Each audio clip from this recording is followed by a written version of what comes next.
Quite early on in the COVID-19 pandemic, shortly after the lockdown in South Africa, I read an article. I can't remember who wrote it, but the author said that 3 weeks ago, your new IT manager started. Her name was Ms. COVID-19, and she has achieved in 3 days what you've been trying to achieve for 10 years. Yes, she solved the problem of working remotely.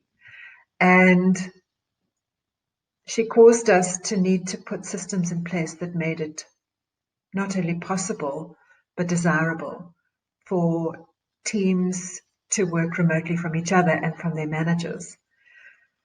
This created a real nightmare for micromanagers because they now couldn't consistently or constantly check up on people. They needed to find different ways of managing, and they've really struggled. If you've ever been micromanaged yourself, you'll know that it is dispiriting and it's disempowering.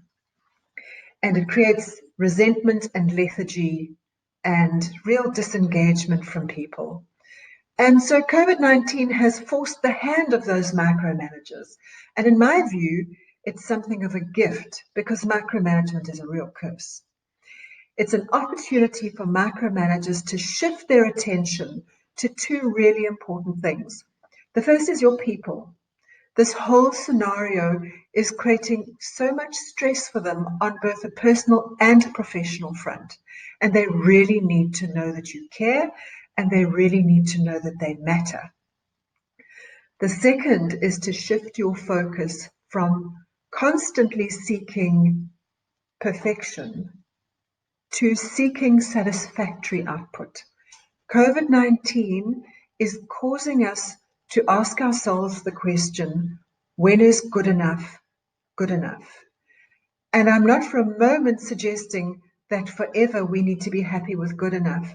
I am suggesting that because this time requires us to be happy with good enough, it gives micromanagers a chance to change the way that they deal with their people.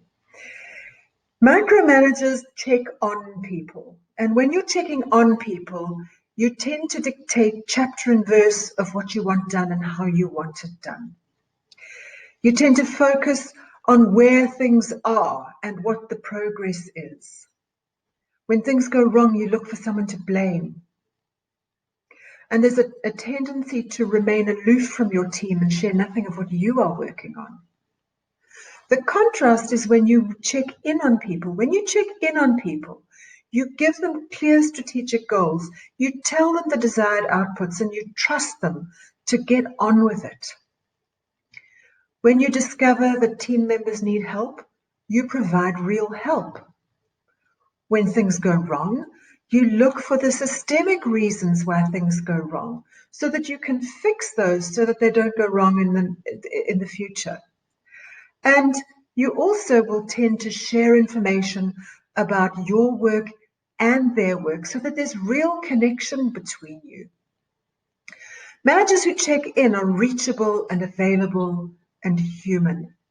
Managers who check on are aloof and distant and critical. So if you're committed to changing this in your team, this article offers you some hints and tips, and I hope that you find them useful.